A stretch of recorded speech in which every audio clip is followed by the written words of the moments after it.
First presented.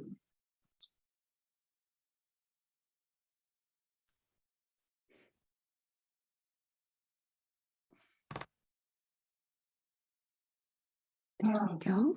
Jay, if you come a little bit closer, that'd be fantastic. And then we've all got this to go.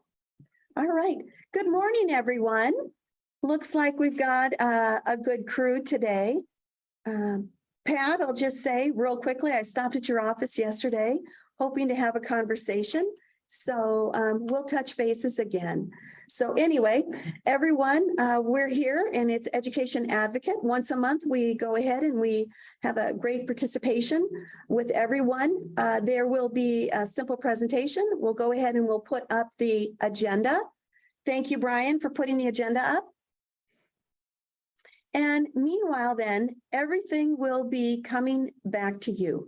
So in other words, the presentations that you today, they'll be coming to you in a after an effect. So we're going to go ahead and start right off. It is school that is opening.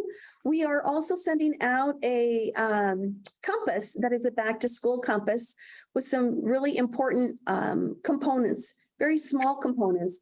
But the number one thing is about ESSER. And Ian's, of course, is a non-public. I'd like to introduce Wendy Fons. Wendy, if you'd like to go ahead, please, and share pretty much what we're doing currently and then a reflection of what occurred last week. All right. So what we're doing right now is we're going to be working with schools across Montana to start opening up the after school and the summer enrichment programs again. So we'll be opening those grants up shortly and also getting ready for the data collection, which will happen in the spring. So we're really trying to work with districts ahead of time. And in preparation for that, we did a conference last week with regards to ESSER reporting, how you work within e-grants, and just sort of the impacts that ESSER's had. We had a great turnout for that. We had 129 people register and a lot of people attend. We had over 100 attend. We had superintendents, trustees, and clerks. And then we also even had some out-of-state individuals attend to want to see what Montana is doing. So we also then met with the After School Alliance the following day to sort of do some bridging between what the programming effort that they're doing using ESSER funds and how that can bridge into the school funding itself as well. So a lot of partnership building and a lot of reach out with regards to what eGrants is and how you work within it and get these funds to work in the best way that districts can utilize those. Going forward, we will be doing a monthly process to sort of update as we receive information, but also really reaching out to districts with a survey to say, what else can we do to provide for you? Would you like more webinars and what topics, phone call conferences? How would you like that format to look? What days and what items you would like to have covered? So we also then have the report for this month in terms of how the money has been, how the funding has been spent. And I'll go ahead and turn that over to Jay to walk through the new reports that we're going to start using. Thank you, Wendy. Good morning, everybody. And then Brian, yeah, there we go. So we're going to have a little bit of a change of how some of our ESSER data is being reported. I think everybody's used to seeing that green and yellow worksheet that really presents ESSER 1, 2, and 3, how those funds have been expended, but then also kind of more of how the funds have been budgeted. Now that we're getting beyond kind of the point where I think the budget activity is not as relevant as how the funds are actually being used, we're going to do two different things. First off is that we're going to still provide the monthly update. And so this is an example where you can still see the ESSER 1, 2, and 3. It shows how much was actually allocated out, how much was expended to date, and then what that balance is, and then the percentage of what's been expended. So you can see for ESSER 1 of that $41 million, we're about 89% down. So we've got about $4.5 million remaining that schools have until September 30th to obligate and then November 10th to liquidate that down. ESSER 2, we're about 46% through that. So we're doing pretty good, about $78 million expended, which leaves a balance of 91. And then for that ESSER 3, we're about 13%, which is about 51 million. So we've still got 330 left. And so moving again forward, we'll be posted monthly out on our report, timeline of what we're going to try to do this. our e-grants payments go out on the 10th of every month. And so 5 days beyond that, we'll try to have an updated report for anybody that wants to go out there and look at it. Again, this will still be available for the Education Advocate monthly meetings, but if anybody at any point in time wants to go out there and look at it, they can review this document. And then Brian, if you could scroll down just one more page.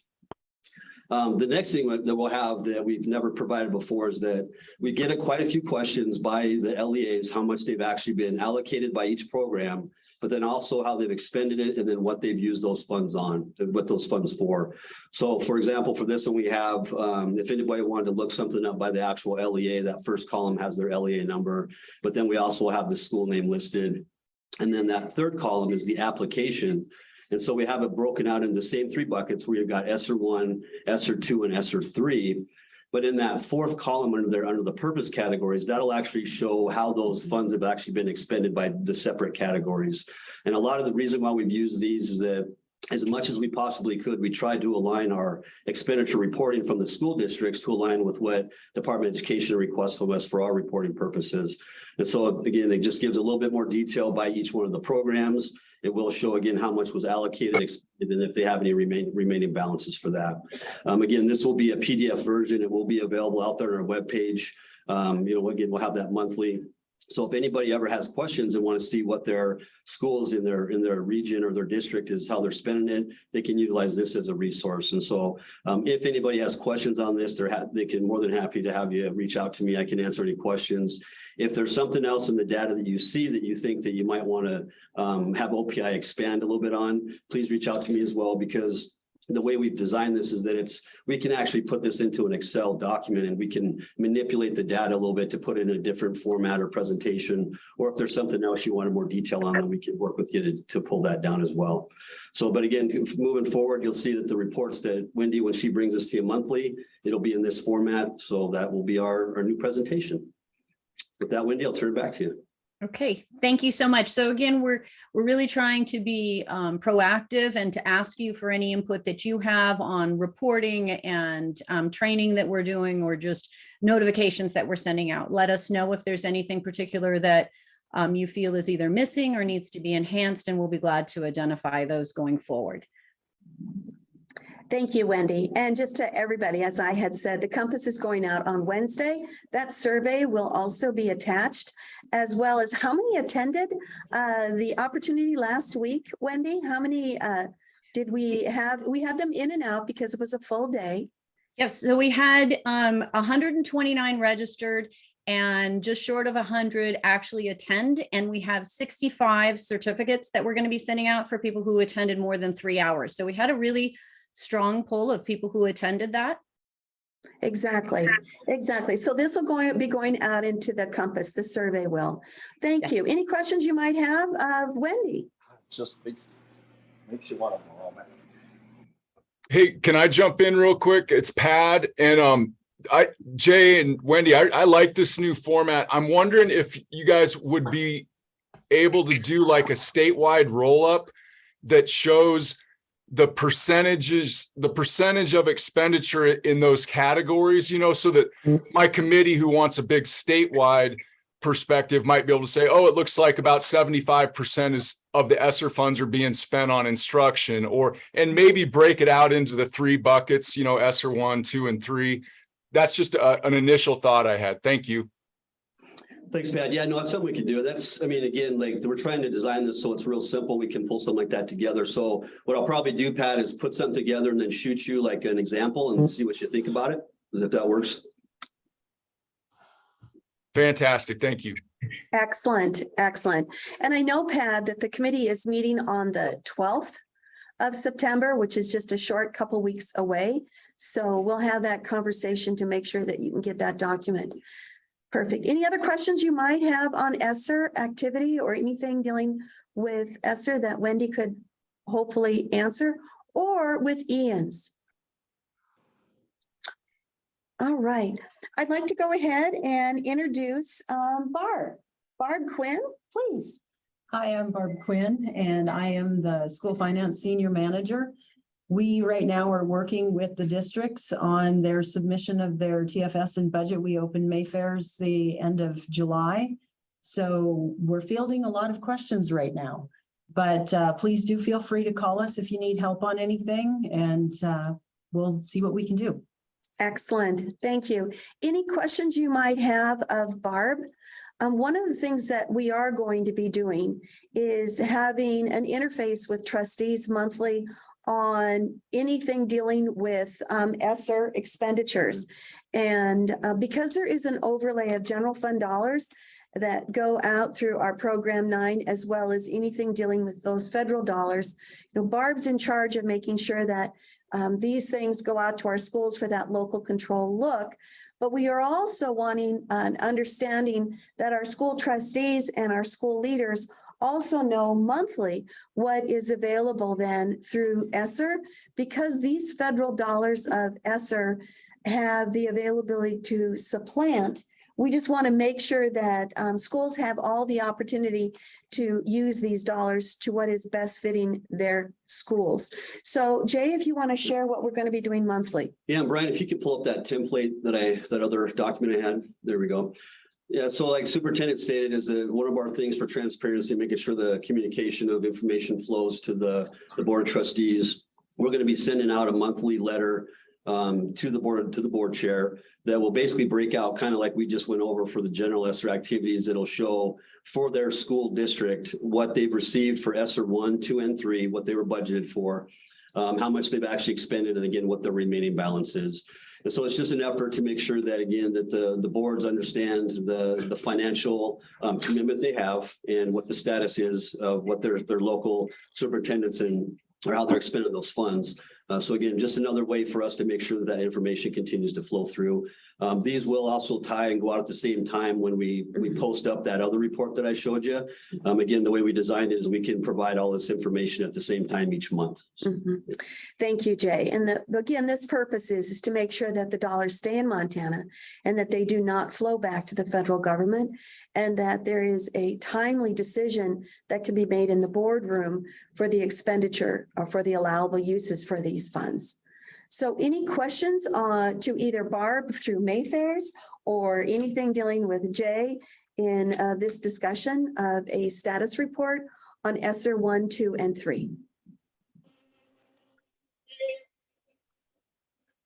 Okay, let's go ahead and continue. Might be one of the shortest Zoom calls that we've had for a while, and that's a good thing, especially when it's great information that we're relaying. So one of the things that we have been working on, making sure that there is fidelity in these dollars at the state level. So we have purchased the services of a company to go ahead and help us with the monitoring tool, not just of ourselves here, but also with the monitoring tool out to our school districts. So Jay, if you want to share a little bit about Ernst & Young. Right, so the superintendent says we're partnering with Ernst & Young, and what they're going to be doing is coming in and doing what they call the gap analysis. And really, this is really only the ESSER funding itself. But what it is, it serves to an agency like us that we're actually administering a large amount of federal dollars. It's an opportunity for an outside party to come in and take a look at all of our processes, make sure that what we have identified for our internal controls are working as designed, that our staff is adequately trained, and that what we're actually providing for guidance or that system of support really meets what the federal regulations require. And so it's really just an effort to outside of what our state auditors do, but just for us to take a good internal look and to help mitigate any risks that we may have at the state level of how we're administering those funds. Also serves a purpose is that, us at the state, we have a level of accountability, same as the schools do. But, the more that we can actually help out at the front end to make sure that we're sound and secure in what we're doing and providing, that also mitigates any risks that the schools may have, anything that's coming from OPI. So I think it's a great opportunity for us to take a good look at our processes, make sure that internally that we are being responsive, and just to ensure that, it is such a large influx of federal dollars that we're not at any risk of having to do anything back for anything that we've done that's unallowable. So that'd be phase one. The second phase, like the superintendent stated about monitoring, is that here at OPI at the state level, we have a requirement to go out and actually monitor the schools of the activity of how they're utilizing those funds. And so Ernst & Young is a great partnership with not only our state, but many other states where they provide this service. And so to help, provide a process that's consistent with other states, making sure it does meet actually the unique needs of Montana, but that we can go out there and again, not only meet the federal requirements, but again, it's another mechanism for us to provide a system of support or identify those areas where support could be needed for those school districts. So we'll be using them to help us with that as well. And so we'll have more with that comes as we get past this first initial phase, but it'll be a two-phased approach here. But again, efforts here is just to make sure that here at the state that we're meeting our obligations and making sure that everything is sound programmatically and fiscally. Excellent. The whole purpose is to have the monies delivered with transparency, but also with fidelity, and so that our school districts are not at risk. The state of Montana ultimately is not at risk. And this will be something that we will process through with the legislature. Ernst & Young has also been employed by the state with the Department of Administration through the broadband deployment of ARP money. So I think it's a great partnership moving forward. So this is just an initial understanding for you all on what we are doing, and more will happen in the future. Any questions on how we're going to be using this company? Thank you. Number 5, then, this is about mental health, and I want to thank Department DPHHS. I really want to thank them for being a partner with us throughout the whole deployment of CSCT. And just as a little bit of numbers coming back to you, April 18th, as we pretty much closed out things, the data that we had 57 school districts that had signed an MOU on the new IGT process, and that was an increase of 9 schools. So we had claims that were submitted. We had I have a great summary document that I'll be sharing with you as well.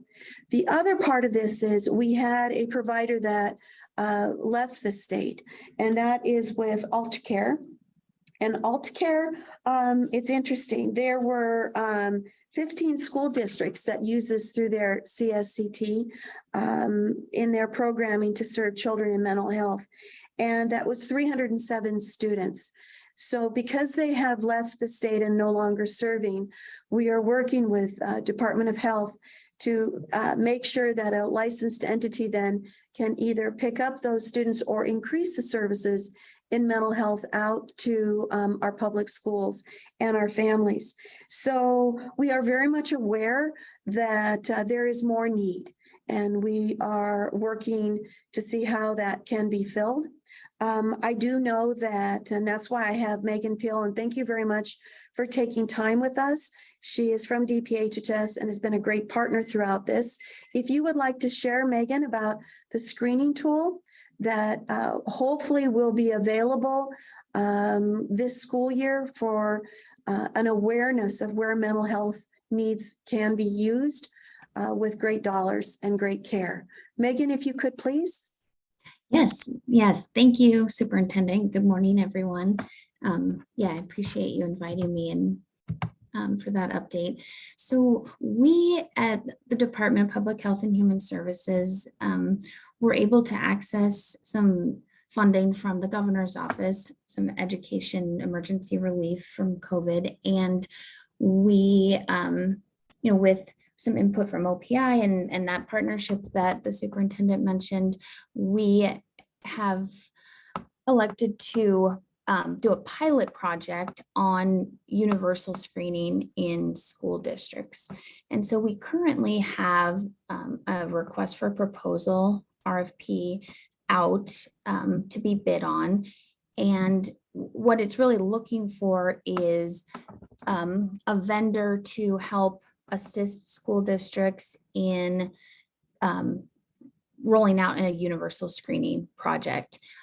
So the expectations of the vendor within the RFP are to establish a screening process and procedures. So those will include evidence-based mental health and substance use screenings. So screening for depression, anxiety, substance use disorder.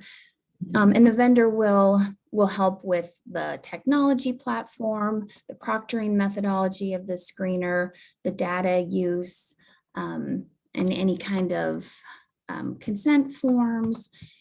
And then also one of the really key pieces for any mental health screener is a referral process. So that will make sure that any student that is identified with a risk or need, the contractor will help the school district get a really solid referral process to licensed clinicians, whether they're within their school that they've hired or with a mental health center that they're working with.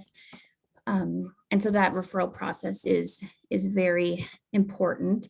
And then just one last thing on the timing, the RFP closes on September 2nd. And so then we will work hard to have a contractor selected probably the 3rd and 4th week of September. And then we are going to be rolling it out. We'll, look to OPI and the superintendent to share some information on how interested school districts can get into this pilot. And then we're hoping that we will be able to have at least one full screening for any participating school during the 22-23 school year, but hopefully two, hopefully one in the first semester and one in the second. And yeah, so we'll look forward and we'll be able to share more information at future education advocacy meetings on how school districts can get involved if they're interested. Thank you, Megan. Any questions you might have, Megan? One of the things that I would like to share is that, we can screen individuals and we can make sure that we understand the risk to themselves or the risk to the school or the risk to the community. But the more important part of it is making sure that there is, after that referral process, that there are entities that will be able to serve in the healing mechanism. And that brings to the third proposal that I have legislative wise. Number one, it is the promise is a promise, and that's base aid.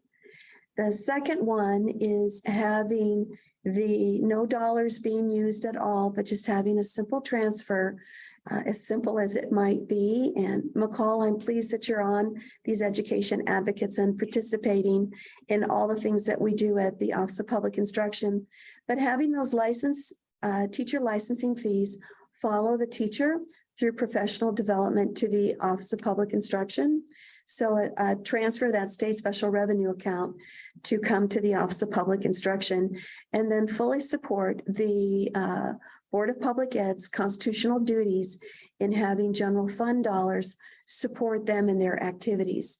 So it's not a withdrawal of dollars, it's just a different placement of those state special revenue licensing fees. And the third priority that I have is the mental health, and making sure then that we start at the beginning with a tool as this, and very pleased with our partnership with DPHHS to get to the referral process, but then also making sure that there is a process of providers. So looking to see then the pieces of legislation where dollars can flow, where I can have mental health providers being recognized that are licensed through the Department of Health to be able to use in a school or in the community itself. So those are my three, and I've been very bold in sharing those. So of course, base aid, number one, and that is of course with the inflation. Number two is a transfer, that state special revenue licensing to follow the teacher, as well as then to make sure that there is care in that continuum from screening, referral to healing. And then that brings us to any questions that you might have, either to Megan or to myself on mental health. Thank you. Our agenda seems to be moving quite along. Let's go ahead. Dr. Merkel, I believe you're on. We had quite a day yesterday and was very thankful that the Board of Public Ed, in quite a long stint of time, went through the entire chapters revision that we have. And I see, Dr. Merkel, you've got something up on the screen. I'll let you have the stage at this point on chapter 55, and of course, the process with the board with chapter 58. Thanks, Julie. Yes, thank you, Superintendent. It's good to see all of you. I just want to double check. Are you seeing the timeline for chapter 58 on the screen? Or are you No. seeing chapter 55? I'm seeing the ARM Chapter 55 update. Okay, good. Okay, perfect. Thank you so much. I have two screens up. This is a summary document that Brian will follow up and send to you. But it does share just overall the process of what we've used to get to the point where we're at today. As we started this journey in September of 2022 and have gotten to, as Superintendent Arntzen has indicated yesterday, on August 15th, a special Board of Public Education meeting where we were able to present the recommendations for Chapter 55, as well as a portion of the economic impact statement that related to those recommendations.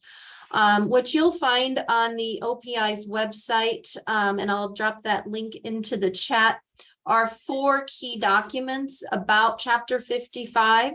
There's the economic impact survey. There's the final draft Chapter 55 report. The final proposed rules for Chapter 55 in like a black line version rather than just in the red line, so that you can read those through and see those in a more fluid process. And then the Board of Public Education notice that is a draft and is there, that represents these pieces here for that component. So that's for the proposal notice. Yesterday, we met on the 15th. We're meeting today on the education advocates. This is a draft timeline that you can see here on the screen. And I know that McCall is on the line, so please speak up if there's anything you want to say about the timeline. You'll notice that some of these items are italicized because the Board of Public Education may revise those above dates based on the requirements of the economic impact statement to the Ed Interim Committee. So there's some moving potential dates there. That's why they are italicized. But the final date really that is important is the effective date of the rules is targeted for July of 2023. So where we're at in the process right now is we will have, the board will approve the rulemaking timeline at the next board meeting on September 14th and 15th. And potentially authorized to publish the proposed notice, including the date for the public hearing and the opening of the process to be collecting public comment. So these are some critical dates within this timeline. You'll see here when, a potential public hearing date might be taking place based upon kind of when this gets over to the Ed Interim Committee for their review of the economic impact statement. McCall, did you want to say anything about this timeline? Thanks, Julie.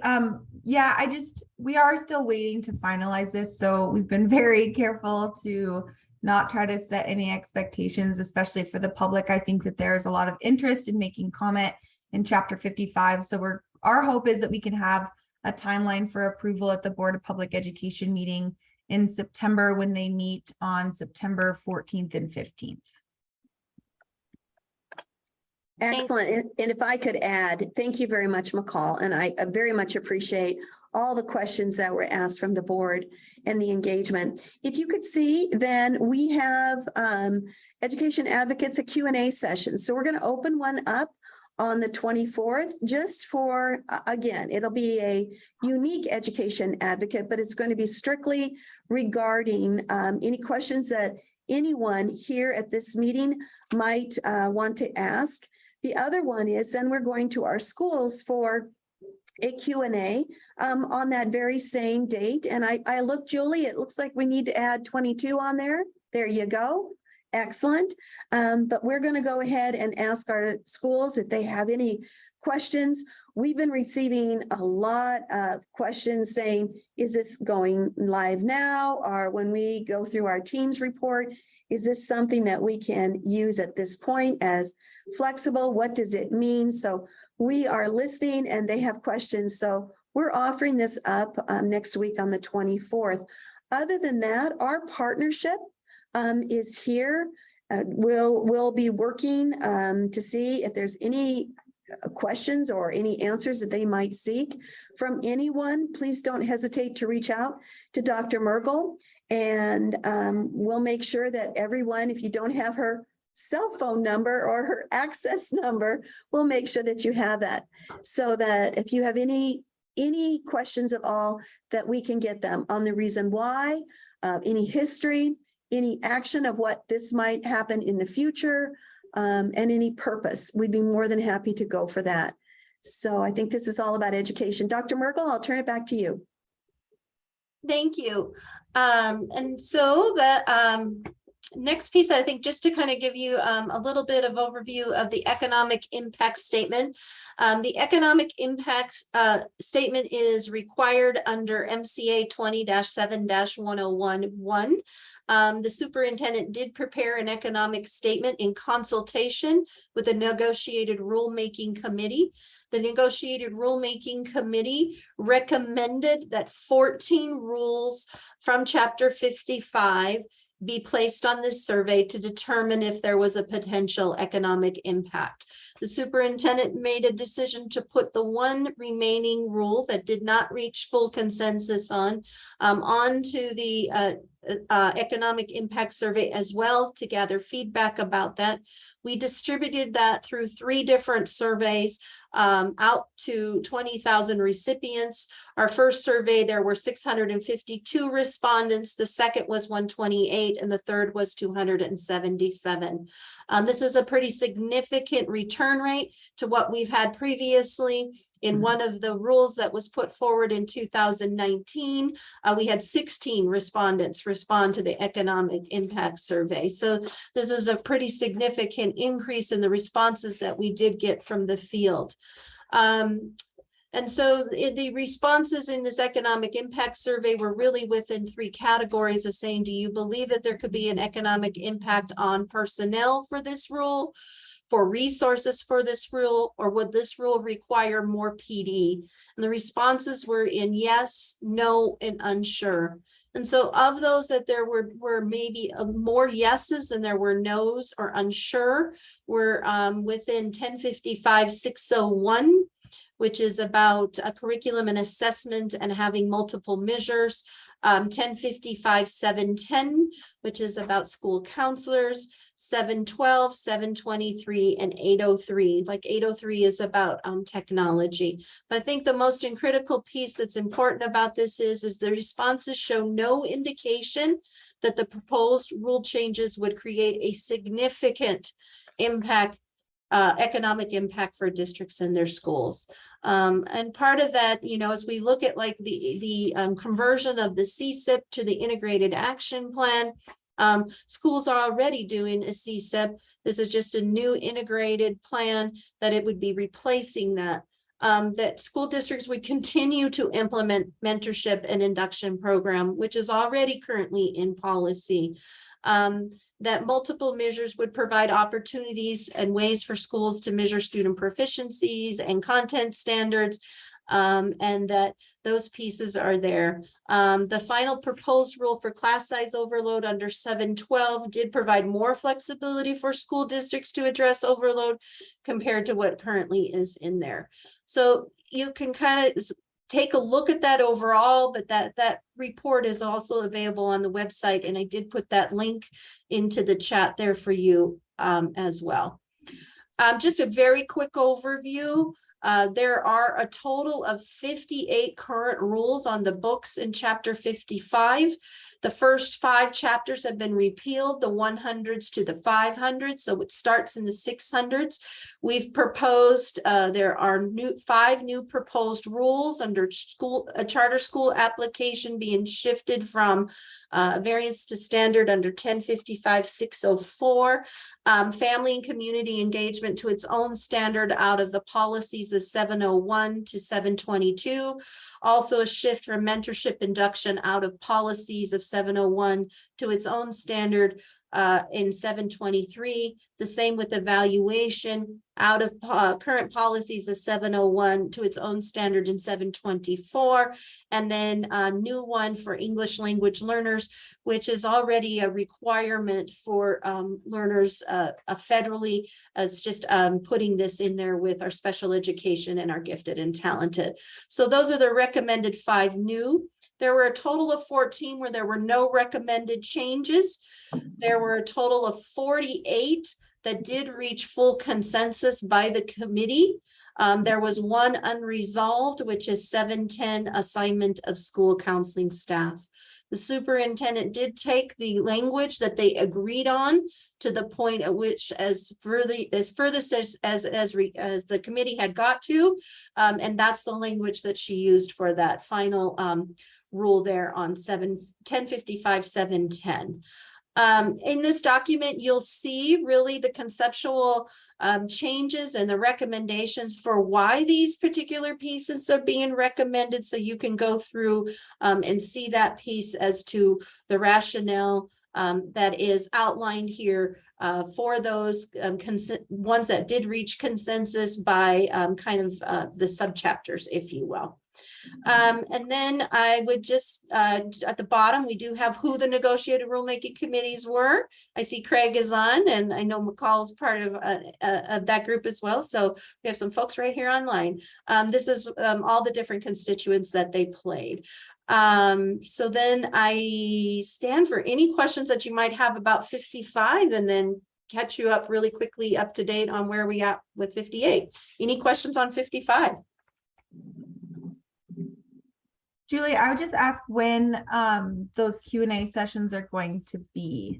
I saw the date for August 24th, but is there times for those set yet? Yes, we do have those times set. We'll send those Zoom links out. I'll be sure that Brian follows up. We've got one in the morning and one in the afternoon for our district officials after more towards the end of the day. So we'll send those dates and times out following this meeting immediately, McCall. One is in the morning, one is in the afternoon. Absolutely.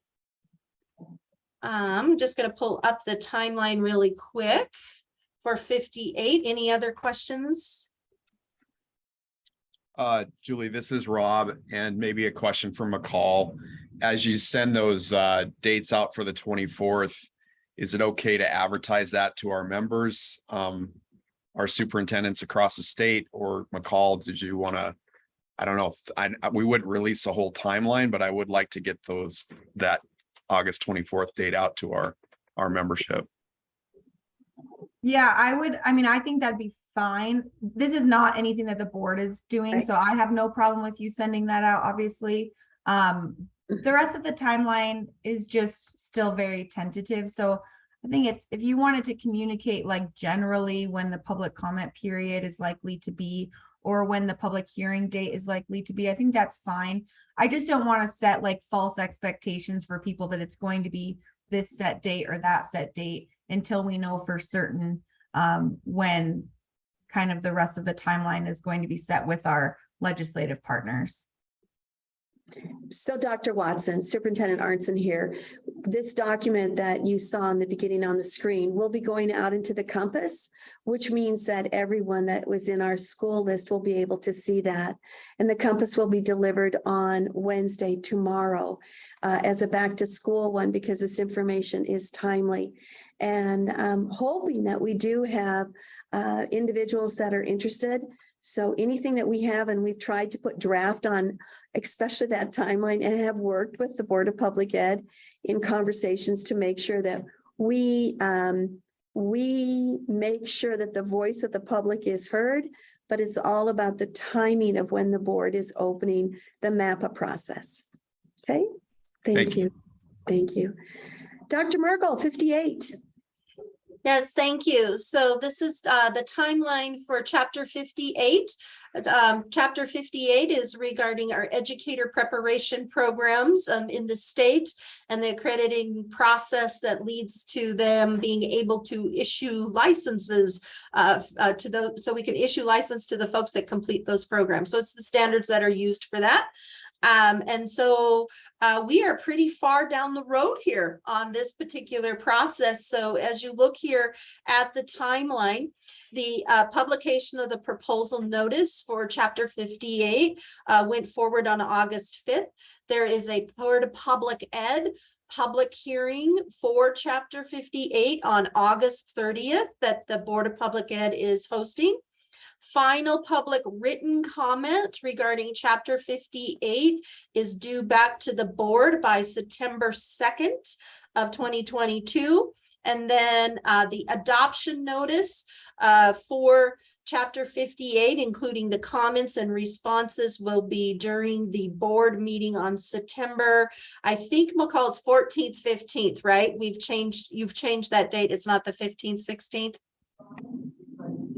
Correct, Dr. Mergel, that we have changed those dates. Our meeting is going to be the 14th and 15th. Thank you so much. And so I made that correction there, but that will, the adoption notice for Chapter 58 will be in the September board meeting. And then it'll go forward for authorization for that public notice in November of 17-18 at the board's meeting there. Adoption notice will be put out January 23rd, and then the publication notice will occur in January of 2023 as well. And then the effective dates of the rules will go into place once that gets set and moving forward. So we are down the road on 58, moving forward strong. Just want to be sure that you're aware of that public hearing date on the 30th, and that you know any written comment needs to be back by September 2nd. And we'll be hearing more from the board regarding Chapter 58 at the September board meeting. Any questions about Chapter 58? Just to add a side note, 58 and 57 did not require negotiated rulemaking. So they are a different set of where we are. We did reach out and we had our experts from across the state that did give me recommendations. The recommendations that I have submitted to the board are a Montana view, not making sure that we, of course, adhere to national, but it is something of more of a Montana view than just supplanting a national view of an association into our rulemaking. So we are excited and prepared to see what happens. So as Dr. Myrtle said, to make sure that we can get those licensed teachers up and ready to go. Any further questions for Dr. Merkel? Great. It's been a longer meeting than I had hoped, but it was a great discussion. Thank you for participating. Sometimes we get on here and we just do some presentations. So it's nice that we have dialogue back and forth. We are ready and available. If you have any questions over anything that occurred today, the reflections will be coming out today, and notifications then can be going out then through the Compass on the 24th. We will be having a great Q&A discussion with you again, as well as anyone else that you may want to invite. And then with our great school leaders on the 24th, as they later in the day, as Dr. Mergel had said, to better accommodate their time. So if there are no further dialogue or questions. Excellent. Thank you. I very much appreciate you. And let's also think that as our school doors open, our #1 mission is about our children and making sure that they have a healthy, safe place to learn. Thank you. Blessings all.